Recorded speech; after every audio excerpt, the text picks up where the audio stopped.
आज हम लोग हिंदी साहित्य का इतिहास और चूँकि हमने इसमें काफ़ी सारी चीज़ें जैसे कि रीतिकाल हमने कंप्लीट कर लिया है, जहाँ तक मुझे याद है, और उसके बाद हमने काव्य निधि को पढ़ा था और मैं समझती हूँ काव्य निधि की सारी कविताएँ हमारी ओर से समाप्त हो गई हैं। यानी कि मध्यकालीन काव्य जो 3 कवियों को आपने पढ़ा, मीराबाई, रहीम और बिहारी। उसके बाद से आपने 5 आधुनिक कवियों को पढ़ा है। जैसा कि मैंने आपसे कहा था कि संदर्भ सहित व्याख्या और कवि परिचय मध्यकालीन काव्य से भी आ सकता है और आधुनिक से भी आ सकता है।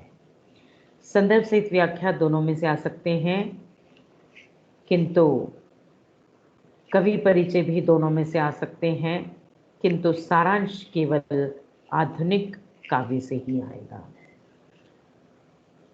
ये मैंने आपसे कहा था कि लिख लें ताकि आने वाले समय में आपको किसी प्रकार की कोई दिक्कत ना होगी, किसी प्रकार की कोई समस्या नहीं होगी, और जब आप पढ़ने के लिए बैठेंगे तो आपकी सारी समस्याओं का समाधान आपकी नोटबुक में होगा, जिससे आप अंक अधिक प्राप्त कर सकते हैं। और मैं समझती हूँ ये समय या ये आपका अंतिम सेमेस्टर है या अंतिम सत्र है जहाँ पर आप हिंदी को पढ़ रहे हैं, उसके बाद हिंदी से निजात मिल जाएगी आप लोगों को। ठीक है बच्चों, तो आइए हम थोड़ा सा आदिकाल की जानकारी लेते हैं और उस आदिकाल में मैं आपको बताना चाहूँगी आधुनिक काल एक परिचय। जैसा कि मैंने आपको बताया था, आरंभ करेंगे और इसका परिचय मैं सुनाना चाहूँगी आपको। मैंने रिकॉर्ड किया है, देखती हूँ कि कुछ हो पाता है या नहीं हो पाता है। कुछ परिवर्तन तो हो रहा है।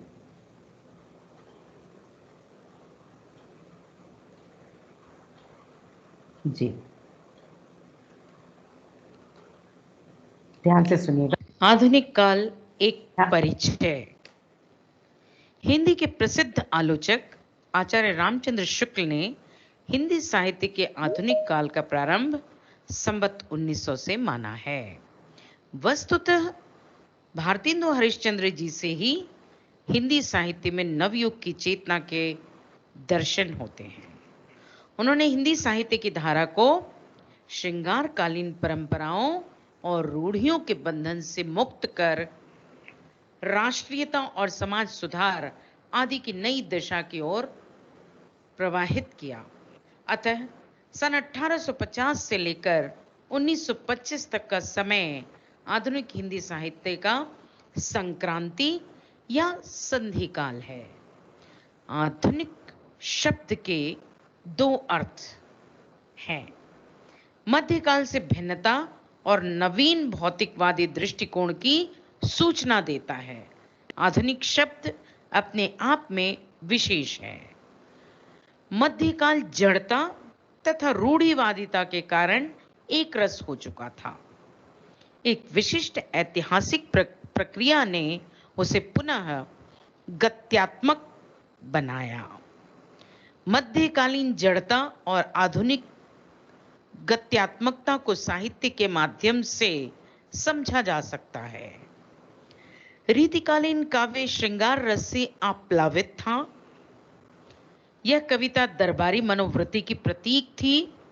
आधुनिक काल में जीवन की धारा विविध स्रोतों से प्रवाहित हुई। साहित्य मनुष्य के बृहत्तर सुख दुख के साथ पहली बार जुड़ा। यह काव्य साधारण जनता के निकट प्रतीत होता है। आधुनिक शब्द से जो दूसरा अर्थ ध्वनित होता है वह है भौतिकवादी दृष्टिकोण। मध्यकाल में पारलौकिक दृष्टि से मनुष्य इतना अधिक आच्छन्न था कि उसे अपने परिवेश के प्रति रुचि नहीं थी। सुधार, परिष्कार और अतीत का पुनराख्यान नवीन दृष्टिकोण की देन है। आधुनिक काल के उपविभाजन का प्रारूप डॉक्टर नगेंद्र के अनुसार निम्नलिखित है। नंबर 1, पुनर्जागरण काल या भारतेंदु काल। समय सन 1857 से 1900 तक, अर्थात 1857 टू 1900। दूसरा, जागरण सुधार काल, जिसे हम द्विवेदी काल भी कहते हैं, सन 1900 से लेकर सन 1918 तक, अर्थात 1900 टू 1918 तक। तीसरा, छायावाद काल, सन 1918 से लेकर 1938 तक, 1918 टू 1938। नंबर 4, छायावादोत्तर काल। छायावादोत्तर काल को हमने दो भागों में विभाजित किया, प्रगतिवाद, प्रयोगवाद। सन 1938 से लेकर 1953 तक और नई कविता सन 1953 से लेकर आज तक। ये कुल मिलाकर आधुनिक काल का एक संक्षिप्त छोटा सा परिचय मैंने आपके समक्ष प्रस्तुत किया। जी बच्चों, आवाज सुनाई दे रही है?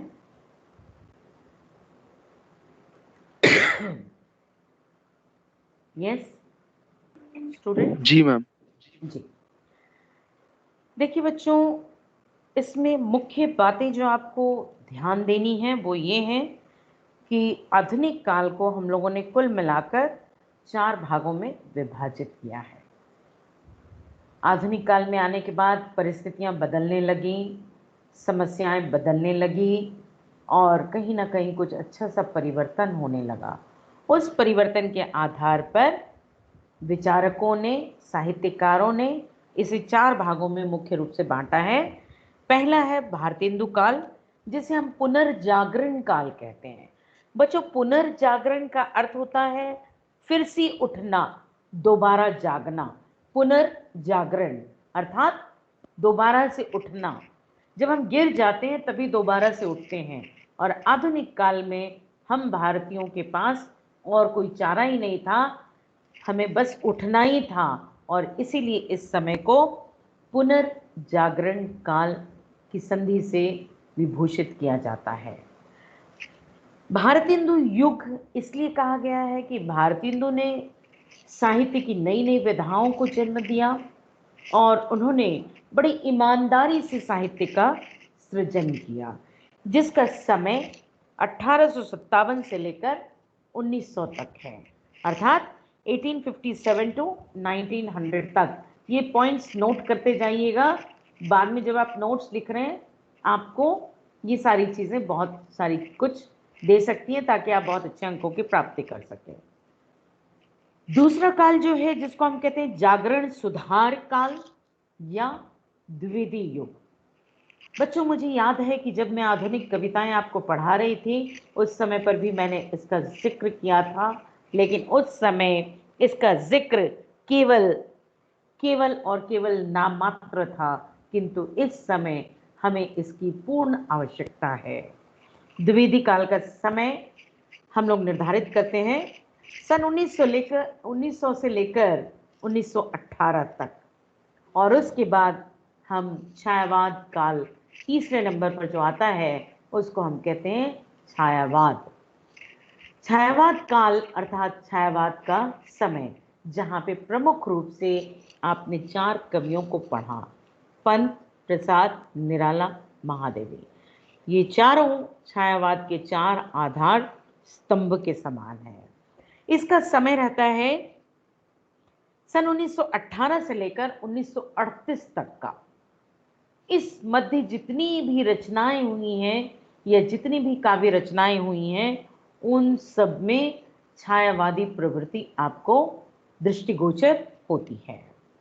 चौथा जो है उसको हमने 2 भागों में विभाजित किया, क और ख। छायावादोत्तर काल हम कहते हैं इसको। क के अंतर्गत हम लाते हैं प्रगतिवाद या प्रयोगवाद। जैसा कि आपने देखा था, प्रगतिवाद के बाद हमने हालावाद को पढ़ा था और वहां पर हमने हरिवंश राय बच्चन की कविता पढ़ी थी, तू क्यों बैठ गया है पथ पर। ये विचारधारा सन 1938 से लेकर 1953 तक, अर्थात 1938 से लेकर 1953 तक जितनी भी कविताएं लिखी गई हैं वो सारी की सारी प्रगतिवाद और प्रयोगवाद के अंतर्गत आती हैं। ख, जिसे हम कहते हैं नई कविता। नई कविता अर्थात आधुनिक कविता, जिसमें हमने सारे छंदोबंधन का परित्याग कर दिया था और एक नए सिरे से कविता लिखने लगे थे। उसका समय सन 1953 से लेकर आज तक है। उसके बाद हम लोग विचार करते हैं बच्चों, राजनीतिक परिस्थितियां। जैसा कि मैंने आपसे कहा था कि जब भी हम किसी काल को पढ़ते हैं, किसी भी व्यक्ति को पढ़ते हैं, तो सबसे पहले हमें उनकी परिस्थितियों की जानकारी होनी चाहिए और उन परिस्थितियों की जानकारी हम लेते हैं। सबसे पहले आइए हम देखते हैं आधुनिक काल की परिस्थितियां निम्नलिखित हैं, जिनमें सबसे पहले परिस्थिति जो है वह है राजनीतिक परिस्थिति। आइए देखते हैं राजनीतिक परिस्थिति उन दिनों की कैसी थी और क्या दशा थी। राजनीतिक परिस्थितियां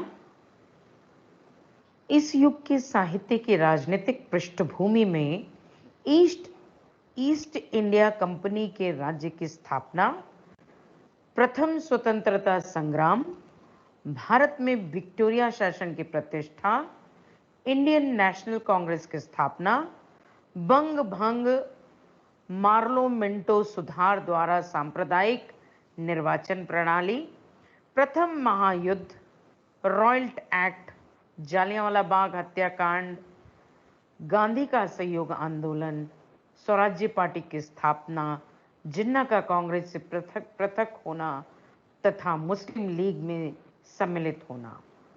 द्वितीय महायुद्ध 1940 में पाकिस्तान की मांग, 1942 में भारत छोड़ो आंदोलन, मुस्लिम लीग की कट्टर नीति के कारण कलकत्ता, नोआखली, बिहार तथा पंजाब में सांप्रदायिक दंगे तथा 15 अगस्त 1947 को भारत का स्वतंत्र होना आदि स्थितियां थीं। सन 1757 में अंग्रेजों ने बंगाल जीत लिया और सन 1857 में दिल्ली। विजित प्रदेशों पर उन्होंने अपने ढंग की शासन व्यवस्था तथा अर्थव्यवस्था को लागू किया। राज्य के कार्य में सहयोग प्राप्ति के लिए क्लर्कों की आवश्यकता के कारण अंग्रेजी पढ़ाने के लिए स्कूल और कॉलेज भी खोले गए, छापे खाने खुले तथा रेल, तार आदि का भी आविष्कार किया गया। कंपनी के अधिकारियों ने देशी राज्यों को मिलाने में अनेक साधन निकाले, जिसमें डलहौजी द्वारा लैप्स की नीति प्रमुख है। सन 1857 में संपूर्ण भारत में अंग्रेजों के विरुद्ध विद्रोह की आग भड़क उठी। प्रथम स्वतंत्रता संग्राम के पश्चात ईस्ट इंडिया कंपनी का शासन समाप्त कर भारत में विक्टोरिया का शासनकाल आया। महारानी विक्टोरिया के भारतवासियों के लिए मधुर आश्वासनों के कारण भारत में एक नवीन चेतना तथा आशा की लहर का निर्माण हुआ। अंग्रेजी सभ्यता, भाषा तथा धर्म के प्रचार के लिए लॉर्ड मैकॉले द्वारा अंग्रेजी शिक्षा का प्रचलन तथा परोक्ष कूटनीति की प्रतिध्वनि भारतेंदुकालीन काव्य में सुनाई देती है।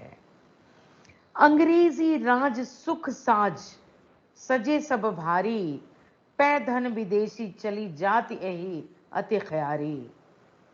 सन 1885 में कांग्रेस की स्थापना हुई। गरम दल बाल गंगाधर तिलक का स्वराज्य मेरा जन्मसिद्ध अधिकार है का नारा नरम दल भगत सिंह, चंद्रशेखर आजाद, सुखदेव, अरविंद घोष आदि के द्वारा भारतीय स्वाधीनता की भावना तीव्र हुई। करजन की बंगाल विभाजन की भारत विरोधी नीति से जनता आहत हुई थी। नेता, विचारक तथा कवि दास्ता में जकड़ी हुई जनता को अतीत के गौरव का स्मरण करते हुए अंग्रेजों के अनीतिपूर्ण व्यवहार से अवगत करा रहे थे। इसके लिए उन्होंने देश की सामाजिक व्यवस्था में सुधार करना आवश्यक समझा और यही कारण था कि उस युग के कवियों ने अछूत, किसान, शोषित तथा पीड़ितों के प्रति सहानुभूति प्रकट की। मार्लो मिंटो सुधार कानून के कारण हिंदू मुसलमान एकता को ठेस पहुंची थी। द्विवेदी युगीन काव्य में इसका प्रतिबिंब झलकता है। 1920 में तिलक के देहावसान के पश्चात कांग्रेस का नेतृत्व पूर्ण रूप से गांधी के हाथ में आया। उन्होंने अहिंसात्मक मार्ग से स्वतंत्रता प्राप्ति को लक्ष्य बनाया। असहयोग तथा ग्रामोद्धार इसके प्रधान अंग थे। असहयोग में विदेशी शासन का विरोध तथा विदेशी वस्तुओं का बहिष्कार प्रधान था। इसमें खादी राष्ट्र भावना की प्रतीक बनी। इस काल में महात्मा गांधी तथा बंगाल के रविन्द्रनाथ ठाकुर दो महान व्यक्ति हुए जिनकी विश्व शांति, अहिंसा तथा मानवतावादी विचारधारा का प्रभाव काव्य पर दर्शित होता है। साकेत में राम कहते हैं, मैं आया उनके हेतु जो तापित हैं, विवश विकल बलहीन दीन शापित हैं। गांधी जी के राम राज्य की कल्पना का प्रभाव इस काव्य में दर्शित होता है। भव में नव वैभव प्राप्त कराने आया, नर को ईश्वरता प्राप्त कराने आया।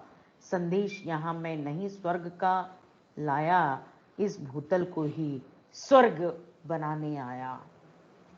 द्वितीय महायुद्ध की समाप्ति के बाद पूंजीवाद बढ़ रहा था। वर्ग संघर्ष उग्र रूप धारण कर रहा था। सन 1942 में कांग्रेस के भारत छोड़ो प्रस्ताव आदि के कारण सन 1947 को भारत में स्वतंत्रता का विहान आया। तत्पश्चात नव चेतना नव निर्माण में परिणत हो गई। भारत का पंचशील का संदेश युद्धों की विभीषिका से त्रस्त मानव जाति के लिए अमूल्य देन है। हिंदी साहित्य ने इस नव जागरण और नव राष्ट्रीय चेतना का अनुसरण किया। उदाहरण के लिए दिनकर ने कुरुक्षेत्र में युद्ध की समस्या पर प्रकाश डालते हुए मानव का मानव से उचित संबंध आवश्यक माना है। युद्ध की जोर भीति हो मुक्त, जबकि होगी सत्य वसुधा सुधा से युक्त। श्रेय होगा धर्म का आलोक व निर्बंध, मनुज जुड़ेगा मनुज से जब उचित होगा संबंध। आज भी ये पंक्तियां बहुत कारगर हैं दिनकर की, हमें इसकी बहुत आवश्यकता है। ये परिस्थिति थी हमारी उन दिनों की, ये आधुनिक काल की राजनीतिक परिस्थितियां जिस पर जो हम पर सदैव हावी होता है।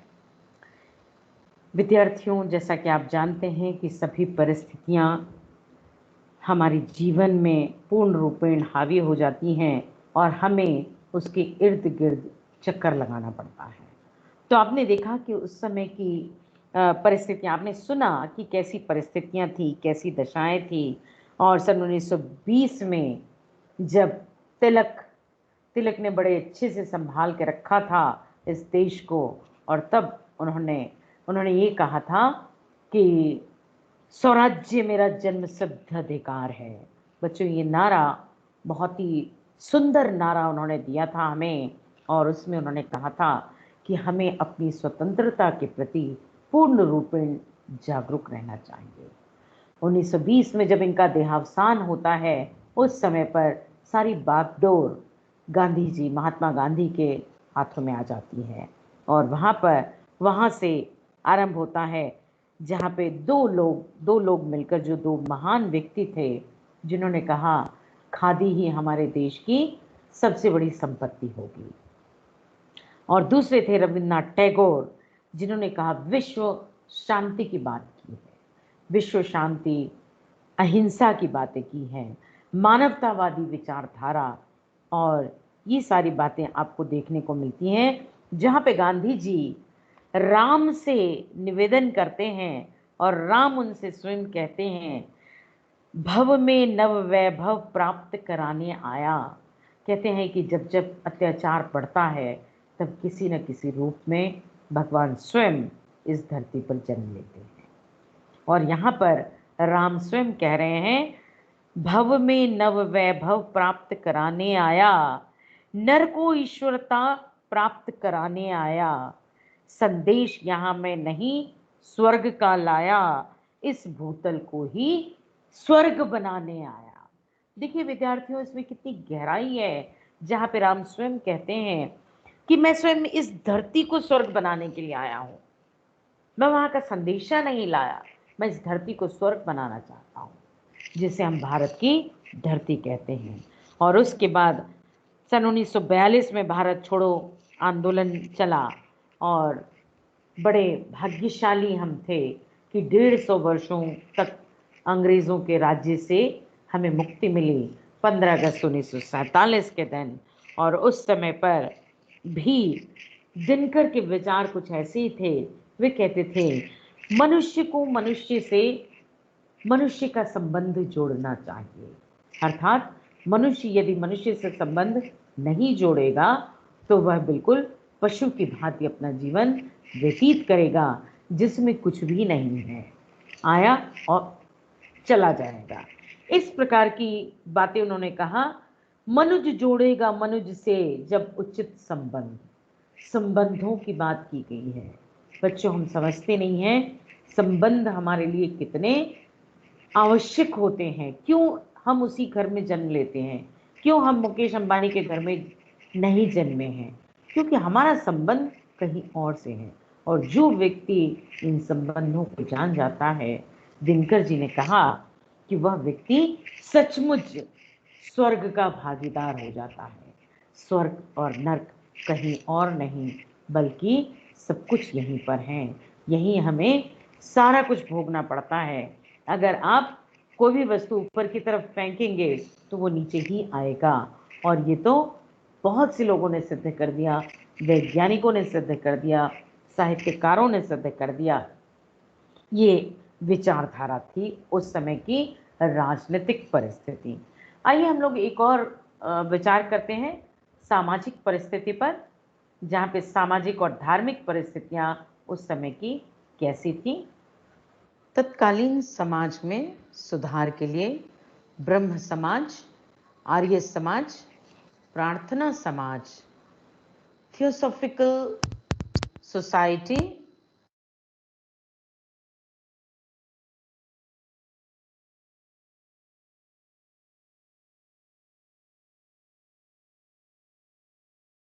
एवं रूढ़ियों पर पाश्चात्य संस्कृति ने आघात किया, जिसके कारण भारतीय दृष्टिकोण में परिवर्तन हुआ। मध्यकालीन हिंदू धर्म का कट्टरपन धीरे धीरे दूर होने लगा। स्वामी दयानंद सरस्वती ने आर्य समाज की स्थापना के द्वारा हिंदू धर्म की अनुदारता एवं कट्टरपन को दूर करने के लिए एक चेतना की लहर प्रवाहित की। स्वामी दयानंद ने पाश्चात्य संस्कृति का अंधानुकरण तथा ईसाई धर्म के प्रचार की प्रतिक्रिया स्वरूप आर्य समाज की स्थापना की। स्वामी जी के दो कार्य महत्वपूर्ण माने जाते हैं, राष्ट्रीयता का संचार और राष्ट्रीय भाषा हिंदी का प्रचार। उन्होंने प्राचीन भारतीय संस्कृति का पुनरुत्थान किया। उन्होंने वेदों के प्रति श्रद्धा जागरण, शिक्षा का प्रचार, नारी के प्रति समानादर की भावना, अस्पृश्यता की भावना का निवारण तथा प्राचीन रूढ़ियों को दूर करने का प्रयास किया। एनी बेसेंट ने थियोसॉफिकल सोसाइटी के द्वारा हिंदू धर्म को सर्वश्रेष्ठ मानकर विज्ञान की अति बौद्धिकता का विरोध करके भारतीय आध्यात्मिकता का उत्थान किया। रामकृष्ण परमहंस, स्वामी विवेकानंद तथा रविन्द्रनाथ ठाकुर ने एक ओर राष्ट्रीयता का प्रचार किया और दूसरी ओर धर्म के सच्चे स्वरूप को व्यवहारिक रूप में प्रतिपादित किया। महर्षि अरविंद का मानवतावादी दृष्टिकोण आदि विचारधाराओं का हिंदी के छायावादी काव्य पर गहरा प्रभाव पड़ा। द्विवेदी काल पर गांधीवादी विचारधारा का स्पष्ट प्रभाव दर्शित होता है। इन धार्मिक आंदोलनों तथा सामाजिक क्रांतियों के द्वारा बाल विवाह, मिथ्य रूढ़ियों, जाति भेद, धर्म भेद, दहेज प्रथा, पूंजीवाद, जमींदारी प्रथा और अंधविश्वासों का विरोध किया गया। विधवा विवाह का समर्थन किया गया तथा अछूतोद्धार पर बल दिया गया। शोषित समाज तथा नारी के प्रति संवेदना प्रकट की गई। स्वतंत्रता के पश्चात समस्त जनों के सर्वांगीण विकास के लिए दिशाएं प्राप्त हुई। बच्चों, आपने सुना कि किस प्रकार से हमने स्वामी विवेकानंद, रामकृष्ण परमहंस जैसे लोगों ने कई सारे विचारधाराओं को, स्वामी दयानंद सरस्वती जिन्होंने आर्य समाज की स्थापना की, इन विशेष लोगों ने विशेष दृष्टिकोण को अपनाया और उस दृष्टि से उन्होंने, जब भी बच्चों हमारे जीवन में किसी प्रकार का कोई संकट आता है तो हम भगवान की शरण में जाते हैं, और जब हम भगवान की शरण में जाते हैं तो वहाँ पर हमें हमारे वेद, उपनिषद, कहानियाँ, ये सारी चीज़ें जो हैं वो हमको सुनने को मिलती हैं और उससे हमारा विकास होता है, सर्वांगीण विकास होता है।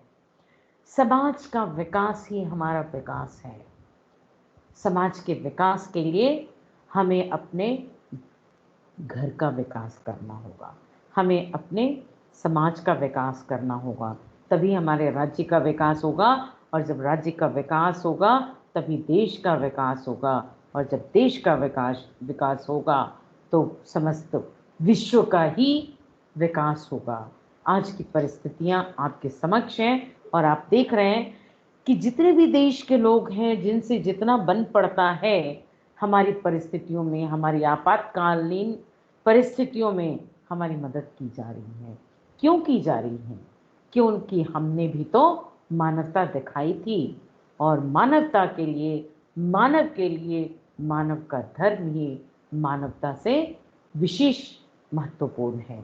इस पर इसकी आज आप देख रहे हैं, आज परिस्थितियां कुछ बहुत ज़्यादा अनुकूल नहीं हुई हैं, परिस्थितियां हमारे प्रतिकूल चल रही हैं, किंतु सहायता तो मिल रही है। उसका कारण एक ही है और वह है हमारा संबंध।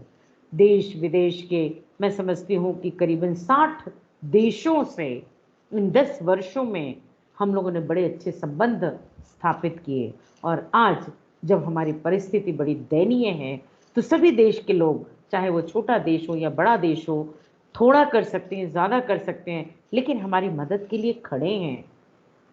तो बच्चों, हमें ये देखना होगा कि हमारी जो परिस्थितियां होती हैं, सामाजिक परिस्थितियां और धार्मिक परिस्थितियां, हम अपने अनुकूल बनाएं, तभी हमारा जीवन अति सार्थक हो सकता है, अन्यथा जीवन बिल्कुल निरर्थक ही होगा।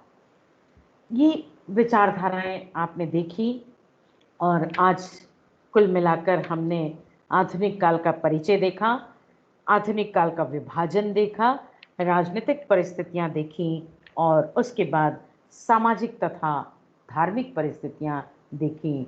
और अगली कक्षा में हम विचार करेंगे हमारी आर्थिक परिस्थितियां उस समय की कैसी थी। तब तक के लिए बच्चों, मैं इस कक्षा को यहीं पे विराम देना चाहूँगी। आप सबका दिन बहुत ही शुभ एवं मंगलमय हो। धन्यवाद। जो भी मैंने आपसे कहा है उसे लिखते रहिए, समझते रहिए, और जहाँ समझ ना आए वहाँ मुझसे पूछिएगा।